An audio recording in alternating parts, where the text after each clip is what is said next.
नमस्कार, मैं श्यामगिरी। आप देख रहे हैं TV TMT India. TV TMT में आप सभी दर्शकों का स्वागत है। बीजेपी की उल्टी गिनती शुरू, नीतीश नायडू करेंगे फैसला। अमेरिका ने खेल बिगाड़ दिया। अब क्या यह बात सच है, सही है? अब भी जरा आकलन इस पर कीजिएगा, मैं विस्तार दूंगा। कहा यह जा रहा है कि भारतीय जनता पार्टी ने जो मंसूबे बनाए थे उस पर पानी फिर गया। कहते हैं ना, काउंट डाउन, यानी कि उल्टा गिनती शुरू हो गया। गिनती 1 2 3 4 गिनते हैं, नीचे से ऊपर जाते हैं, और एक होता है कि ऊपर से नीचे आते हैं, 10 से 1 पर आते हैं। तो अब भारतीय जनता पार्टी ऊपर नहीं जा रही है, अब नीचे की उल्टी गिनती शुरू हो गई है इसकी। अब ऐसे में भारतीय जनता पार्टी का जो यह शासनकाल 11 साल, 11.5 साल का रहा, यह तानाशाहियों वाला और छल कपट वाला रहा। अब जब इस बात की पुष्टि अमेरिका के अखबारों ने भी कर दिया, अभी तक तो विपक्ष कर रहा था, खास करके कांग्रेस भारतीय जनता पार्टी के उन हर अंदरूनी मामलों से लेकर के और सरकार के मोदी साहब की नियत बदनीयत तक की बातें जो प्रेस कॉन्फ्रेंस के द्वारा या सड़कों पर आकर के कहती थी, वह खुल करके उस पर अब मुहर लगा दिया अमेरिका की अखबार ने। पहली चीज जो मोदी साहब या भारतीय जनता पार्टी कही है, छोड़िए मोदी साहब, भाजपा, यह बात अलग है कि यह भाजपा मोदी की भाजपा है। मोदी ही सब, बाकी सब उनकी प्रजा। तो यह जो सरकार है, भाजपा है, अब यह लुप्त होने वाली है, यानी कि समाप्त होने वाली है। उल्टा इसके काउंटडाउन शुरू हो गया है। आप दर्शकों को याद दिलाओ, मैंने एक कार्यक्रम में कहा था कि 1980 में जनसंघ को जिस तरह समाप्त किया गया था और भारतीय जनता पार्टी नाम रखा गया, यह जनसंघ ही है। यह जनसंघ है जिसका नाम बदल करके 1980 में भारतीय जनता पार्टी रखा गया था। चूंकि बदलना क्यों पड़ा, नाम बदलने में यह बहुत माहिर है। वह बदनाम हो गया था हिंदू मुस्लिम में, नफरत में बदनाम इतना हो गया कि लोग पत्थर लेके दौड़ाते थे इन लोगों को। नफरत इन लोगों से करने लगे लोग, इतनी नफरत फैला दिया कि इन लोगों से लोग नफरत करने लगे। ऐसे आरएसएस का राजनीतिक वजूद जो था वह समाप्त हो रहा था।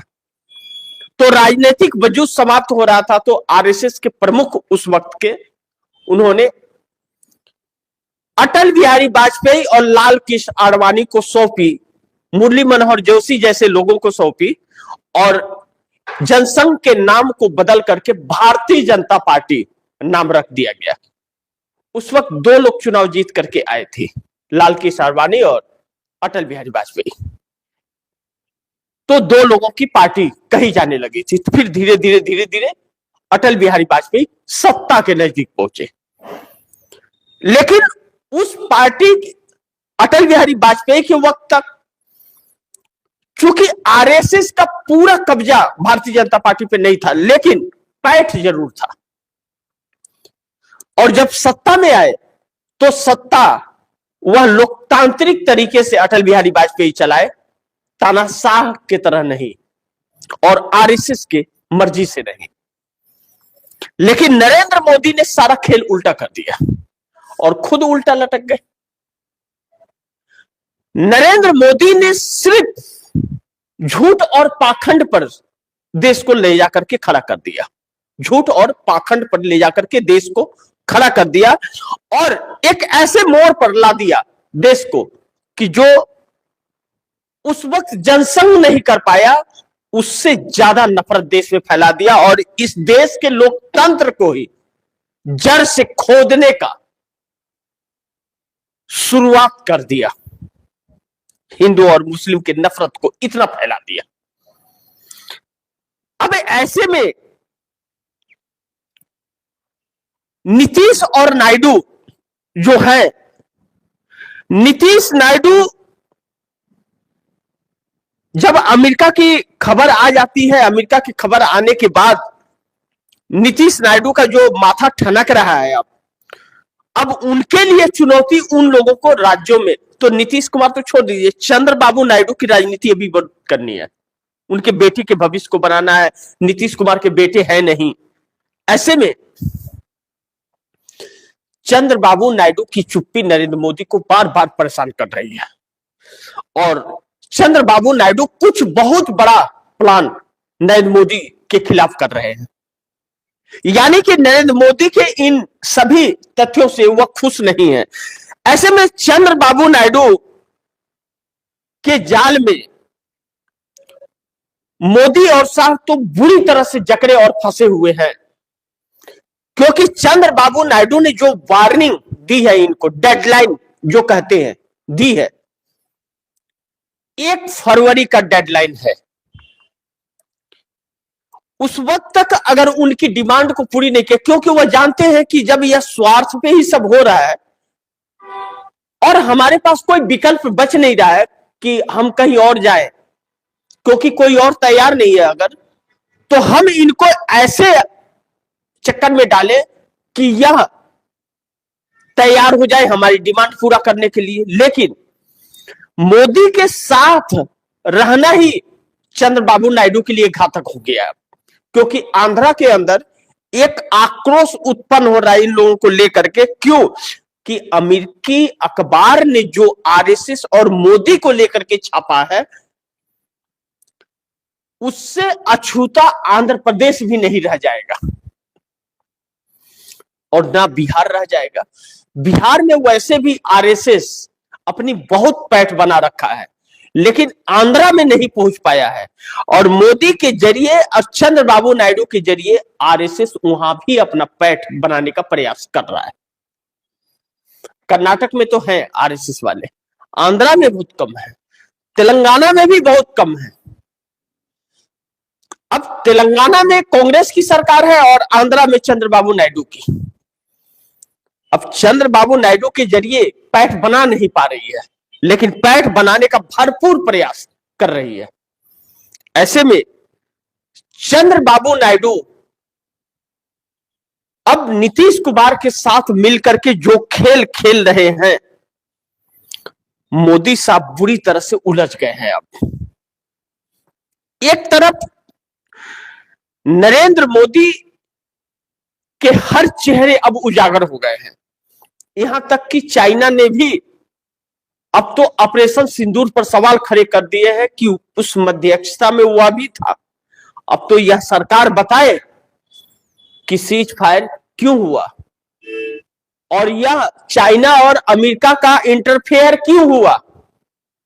अब तो यह साबित हो गया कि एक डरपोक सरकार हमारे देश में चल रही है और एक लूट खसोट वाली सरकार हमारे देश में चल रही है, इस बात से इनकार नहीं कर सकते।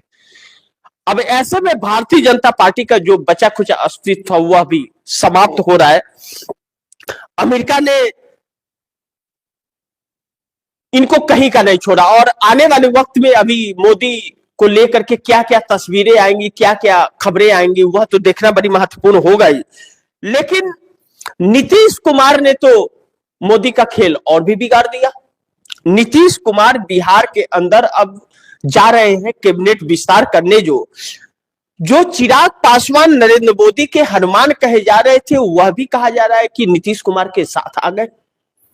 और चिराग पासवान अगर नीतीश कुमार के साथ आ गए हैं तो इसका मतलब है मोदी अब किसी काम के नहीं रहे, तब यह सरकार इसका मतलब अल्पमत में है। विपक्ष ने अगर अविश्वास प्रस्ताव लाया तो यह सरकार गिर जाएगी। और सबसे बड़ी चीज कि इस सरकार को, जिस तरह से यह सरकार है, इस सरकार के साथ एनडीए गठबंधन नहीं है। वह भी अमेरिकी रिपोर्ट आने के बाद तो इस सरकार के अंदर और भी बहुत बड़ा संशय बना हुआ है। इस वक्त मोदी, शाह और आरएसएस, शाह को अगर छोड़ भी दे तो मोदी और आरएसएस का पूरा चेहरा, तस्वीर साफ नजर आ रहा है।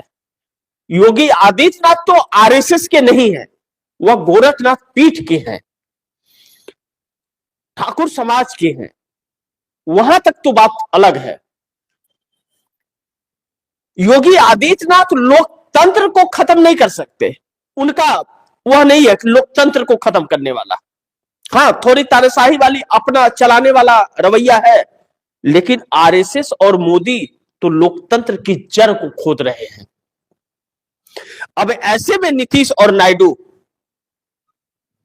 इनका गेम ओवर करने जा रहे हैं, यानी कि इनका खेल उल्टा करने जा रहे हैं। अब ऐसे में नीतीश कुमार ने जो कैबिनेट विस्तार की बात की है, कहा यह जा रहा है कि उसमें चिराग पासवान की भी काउंटिंग की जा रही है, यानी कि चिराग पासवान के डिप्टी सीएम पर मुहर लगती हुई नजर आ रही है। और यह बात अगर सच है तो खरवास के बाद मोदी के लिए बहुत एक नई मुसीबत खड़ी, यानी कि नया साल नरेंद्र मोदी के लिए शुभ संकेत नहीं लेकर आया है। अब देखना यह महत्वपूर्ण है कि कब तक यह सरकार टिकी रह पाती है। लेकिन अब सरकार की बात छोड़िए, अब पूरी पार्टी का वजूद जाता हुआ नजर आ रहा है। थोड़ा इंतजार कीजिए, बहुत कुछ तस्वीर सामने आने वाली है। इसीलिए मैंने कहा कि अमेरिका ने खेल बिगाड़ दिया इनका, एक तरह से कहें तो खेल ही बिगाड़ दिया। नीतीश नायडू के हाथ में पूरी तरह से यह सरकार आकर के अब टिक गई है। लेकिन चंद्रबाबू नायडू ने जो जाल बिछाया, 1,50,000 करोड़ का डिमांड जो एक जाल फेंका, उसमें तो मोदी साहब बुरी तरह से उलझ गए, घिघियाने कहते हैं ना, हाथ जोड़ने लगे और मान मनोवल का दौर हो गया। लेकिन चंद्रबाबू नायडू है कि मानते ही नहीं, कहे ना भैया हमें तो चाहिए, तू बहुत लूट लिए हो तुम लोग, आओ अब लाइन में। और नीतीश ने कैबिनेट विस्तार की बात करके मोदी का सारा खेल ही बिगाड़ दिया है। थोड़ा इंतजार कीजिए, अब इनकी उल्टी गिनती शुरू है। अब देश की जनता इनका फैसला करेगी कि यह सत्ता में कब तक रहेंगे, नेता नहीं, देश फैसला करेगा। तो थोड़ा इंतजार कीजिए, बहुत कुछ तस्वीर सामने आ जाएगी। तो इसी के साथ आप दर्शकों से इजाजत चाहूंगा, अगली खबर के साथ फिर हाजिर होऊंगा। लेकिन आप दर्शकों की क्या राय है, क्या सुझाव है, कमेंट बॉक्स में जरूर दीजिएगा। इस खबर को ज्यादा से ज्यादा शेयर कीजिए, अपने दोस्तों को भी कहिए आगे शेयर करें। आपने अगर चैनल को सब्सक्राइब नहीं किया, सब्सक्राइब कर लीजिए, अपने दोस्तों को भी कहिएगा चैनल को सब्सक्राइब करें। मिलते हैं अगली खबर के साथ, तब तक के लिए नमस्कार।